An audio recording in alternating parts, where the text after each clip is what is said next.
Okay, I have a question for you. Do you believe that the number of times people tell you to lighten your skin complexion, or they constantly sending you pamphlets and advices around making you look fairer?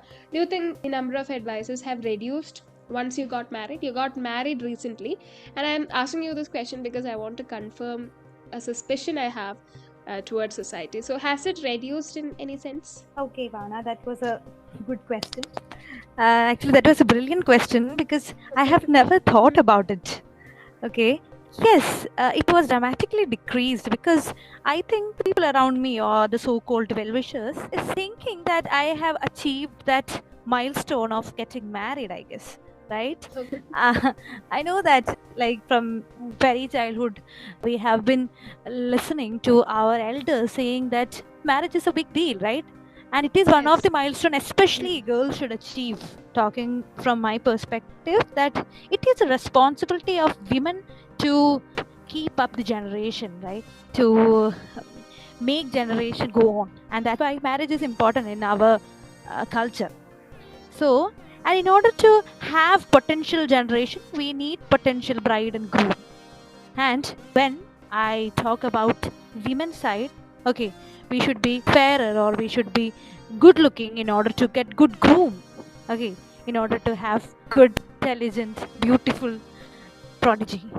So I Exactly. think, yeah, so I think the advice given by my well wishers or the people around me had decreased significantly. I don't know why. Maybe now they Yeah. think that my outer beauty has no significance. I don't know. Like, narrative has changed totally, and now advice are related to some other topic which we can, should, or we should discuss in some other podcast, I guess, some other Yeah. episode, I guess. But Yeah. probably now things have moved over to, when you're going to have a baby, you have to start doing this if you want a baby in the next year, or things like that. Exactly, exactly. The actually, where our thinking were so narrow at that time, women were the victim of such thought process, right? But I think in our progressive society right now also, women are the victim one. It's because now they have to be successful and they have to do every menial job at their home. So now the pressure has doubled, I guess. At that time, we Yeah, just we want have to, to have good jobs, and we have to have yes, good jobs, and we should also take care of everything at house. yes, they are Extra expecting us pressure. to do. Yes, they are expecting us to do both duties together. Then only we can say that that woman is good, or that woman Yeah. is a good example of progressive society. So I Yeah. don't know. We always have to earn our way through acceptance. That's the case. All women always want to earn everything in order to get, and for men, they can get it without much effort when compared to the Mm-hmm. effort women are putting in each field. Not only like skin tone, everything. What would you say to, let's say, a little young girl who's growing up and she's facing colorism in her childhood? What would you say to such a girl? Bhavana, that was a good question, and I really need a platform where I can actually voice my opinion. And thank you for giving me this opportunity. So I have redefined myself and shifted my focus to things that are genuinely important to me. Okay, one thing I have realized after all my experiences is that I can't change others' attitude, but I can change myself. So the kids, or especially teenagers, okay, girl teenagers, what I want to say to them is that one piece of wisdom I'm imparting from my experience to all those kids, cute kids, is that never give others a chance to advise us on our skin tone. Okay, because once they realize we are insecure about ourselves, they may start to show Hmm. sympathy, and that's where all the conversation begin. Okay, that Oh, nonsense wow. conversation Okay. begin there. Incredible. Yeah, Okay. yeah, and thankfully, like the people around me right now, for example, my best friend, okay, or my husband, my Mm-hmm. parents, we never Mm-hmm. had such conversation about skin color. And Mm. that's why I'm comfortable in Yeah. my own shade of brown skin. Yeah. Yeah, never give an opportunity to Yeah. the world to give you advice around skin color. Yes. Yes. Yes. But have there been any Mm-hmm. instances where, Uh-huh. someone told you a very harmful remark, very hurtful remark, and you did not know how to respond to it. Okay, there were so many examples which I can quote right now, but the one thing which is happened recently is that, as you have mentioned, that my marriage was recently, right? So during my marriage proposal, okay, so I got an alliance, okay, and the boy was very fair, okay. He was one of the fairest white skin tone of our Indians, okay. Okay. And I don't know, first they accept my proposal, I don't know why. Maybe I think they didn't see my photo, I guess, okay. So they knew my education qualification, okay, my background, I don't know, okay, what attracted them to this alliance came to me by a marriage broker, I guess, okay. Broker was a family friend. After, like, it's a custom, okay, first we just gave our biodata, okay. After that only, when they accept, we share our photos people directly, okay, without any fancy words, said to the broker that we can't accept this proposal because we need a fair bride so that they My can God. have fair grandchild. Yes, Oh my God, it's so just weird. It's so weird. yes. And the other thing, that lady, okay, groom's mother, said to him that we don't want a black skinned person in our family. Just Sure, imagine the that's just audacity that woman horrible. had. Oh Yes. my God, that's just horrible. How can people? I'm just so furious right now. See, why do people feel comfortable making such statements? Do they not care for the human being that's sitting opposite to them? I don't know. Maybe, see, the thing is, their idea revolves around such notion that having a dark skinned person in their family can degrade their status or value. I don't know what. Okay, so maybe that's their need, right? They are just telling it blatantly so that other can understand what they are searching for, what are their needs, right? Maybe that was their motive to speak such nasty things to people. Yet that was one of the thing which always be in my mind. I used to discuss it with my husband too, and I don't know, sometimes we make fun of that lady, but some other time I think, just imagine how many proposals she had rejected before me or after me due to this reason, and about the trauma those girls had, right? True. Yeah, hearing all those things. But yeah, again, what I have to say is that we can't change others' attitude, right? Yeah, but we can, So, we can do podcasts like this and try to spread more yes, yes, yes, awareness as to why this is wrong. yes, Now, yes. well, I'll ask you the opposite question. Now, tell me an instance where someone Haha. very hurtful comment and you responded with great wits and you just put them in their place. Okay. I'm asking you this because I can think of one very specific instance and I'm hoping that you would share that today. Um.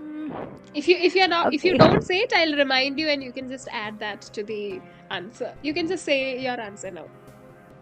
Okay, so that was a little pressure on me. No, Anyways, no. uh, as I already told you that right now, comments related to my skin tone has reduced significantly. It's because my attitude has changed. So it and the attitude has changed because right now people fear me saying all those things, because whenever someone say about my skin tone, I just burst out, okay. So right now I'm not scared of showing my emotion against such nonsense. So that's the Yeah. one thing, So, okay. would you So say that yeah. keeping boundaries is very important when it comes to conversations around colorism? You have to immediately let people know that this is not acceptable.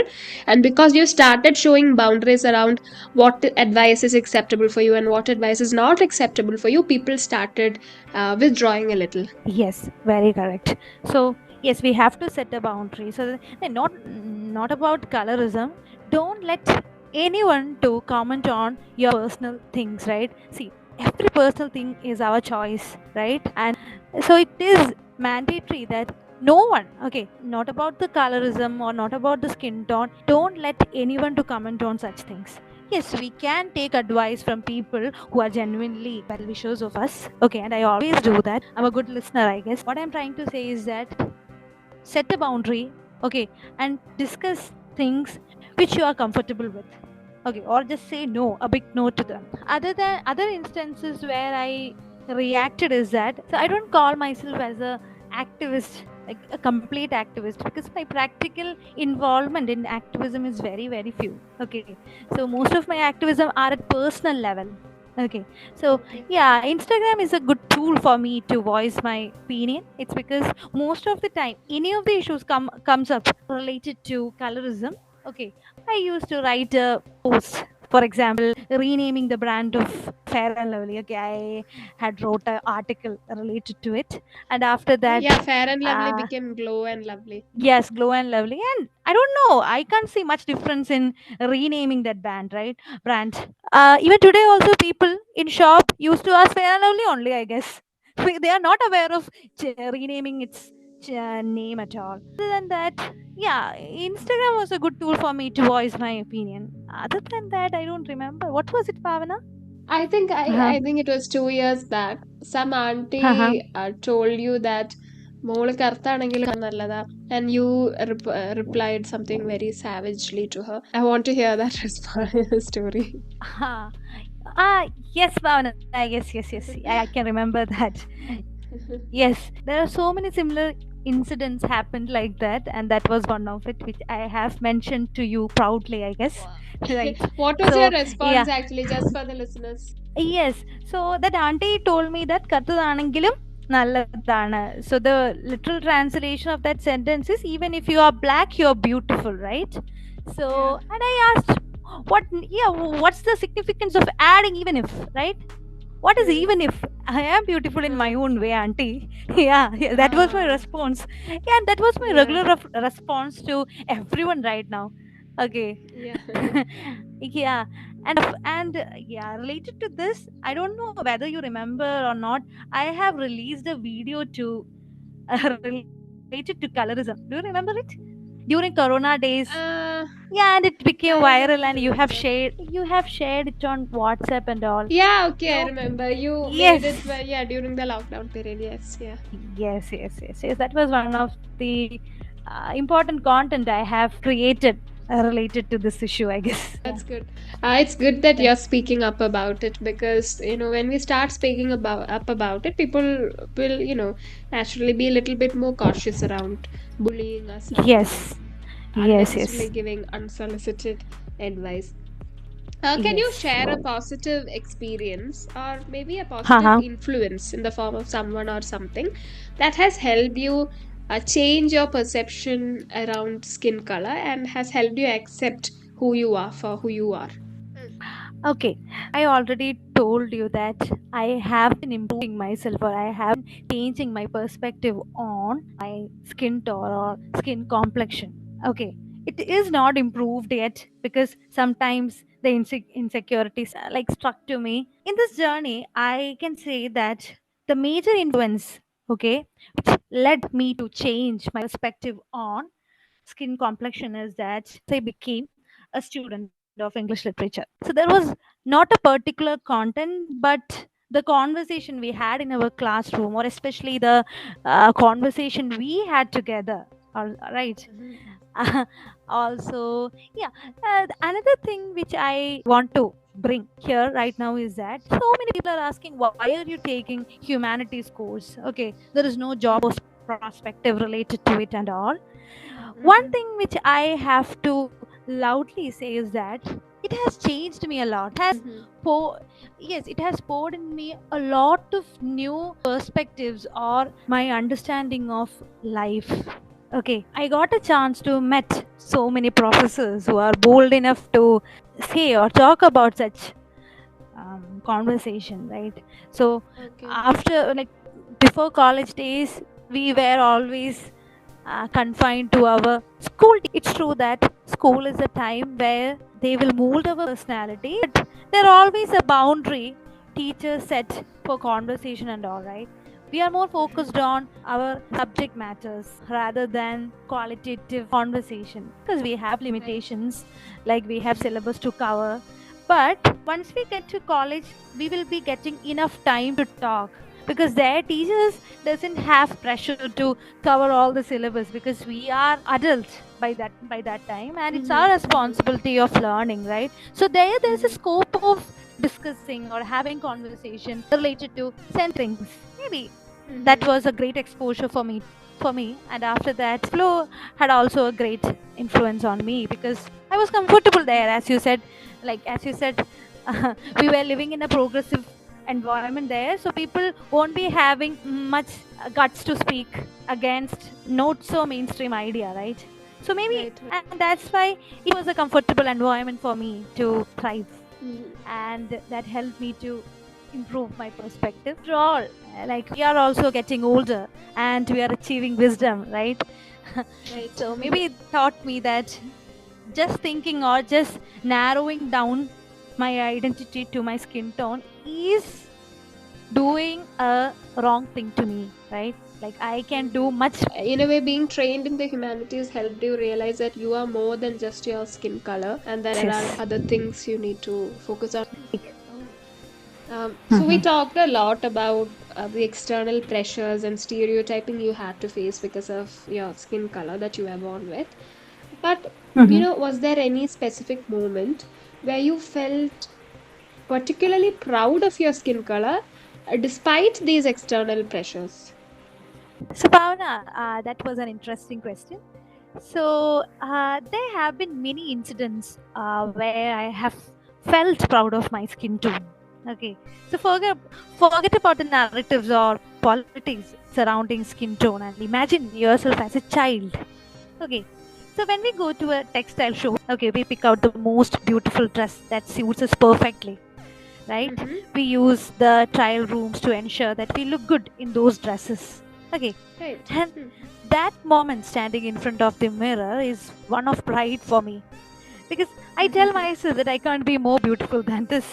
And in that moment, I see the most beautiful girl staring back at me. So you So, would say that that is a moment where you feel really proud of your skin color. yes, and that, I see, at that time we are very self centered, right? We are not Right. thinking about other narratives at all. At that time, we are just looking at who we are, and at that time we realize, like, oh man, we are so beautiful. We're Because literally we under are the just put under the enjoying spotlight. ourselves. Yes, yes, yes. So just imagine what others are thinking, and if we think about ourselves, I think we can be more comfortable. And not just in the trial room, Vani, you're also really beautiful outside of the trial room. Let me just add that. Yeah, thank you, Bhavna. Thank you for your encouraging and beautiful words. So, how do you feel we are nearing the end of the episode? So, is there anything else you would like to add? Yes, there's one thing I like to add to this podcast is that throughout this conversation, I had mentioned that there were many people who helped me to mold my perspective on my skin tone, right? And Okay. yes, among those people, you are one of them. Okay. Okay. And by giving me this opportunity, actually, you are boosting my confidence. I Because don't you know. I boosted mean, my confidence enough to help me start a podcast, you know. yes, yes. So, that's what Yes. friends do. So, yeah, we don't need Yes. to talk about that here. Anything else? Other than that, yeah, I want to say that all the people, okay, all the children, especially children, because at that time our personality is molding, right? So I want Yeah. to say that just believe in yourself. Don't think that skin tone will define you. Nothing. It won't help you at any of your life event. Okay. Yes, be yourself and love yourself and be comfortable with whatever shades of skin tone you have. And try to maintain a relationship with people who have wider thoughts than you. Okay. Like try to maintain a relationship can help you to grow. Okay, that's the first thing which Okay. I have realized. I hope you had fun, Varni. Did you have Yes. fun? I hope you had fun. Oh, it was really fun. And I was a guest of this podcast. So obviously I will enjoy it more than anyone, right? It was an opportunity for me, a golden opportunity, if I say. Okay, so that was Vani Vishwanath, everyone. I hope you're finding value in this podcast series. See you next time. Thank you for listening. Bye bye. A rich man's world.